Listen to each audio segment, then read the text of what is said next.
امام کے علاوہ دوسرے شخص کو لقمہ دینا اس کا کیا حکم ہے؟ چنانچہ نماز کے دوران مقتدی کے لیے اپنے امام کو لقمہ دینا تو جائز ہے، لیکن امام کے علاوہ کسی دوسرے شخص کو لقمہ دینا یہ خود اس کی نماز خطرے میں پڑ جائے گی، اس کی نماز فاسد ہو جائے گی۔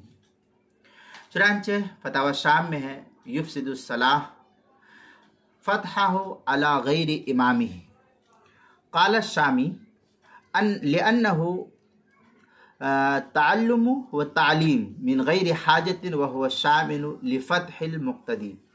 اس طریقے کی عبارت فتاوی شامی جو زکریا بک ڈپو دیوبند کا ہندی نسخہ ہے، اس کی دوسری جلد صفحہ 381 مراقی الفلاح میں ہے وَيُفْسِدُهَا فَتْحُهُ أي المصلی علی غیر امامہ۔ اس طریقے کی عبارت جو ہے مراقی الفلاح مع التحتاوی اس کے صفحہ 183، مجمع الانہر پہلی جلد صفحہ 119، کتاب المسائل پہلی جلد صفحہ 399 پر اس کو نقل کیا گیا ہے۔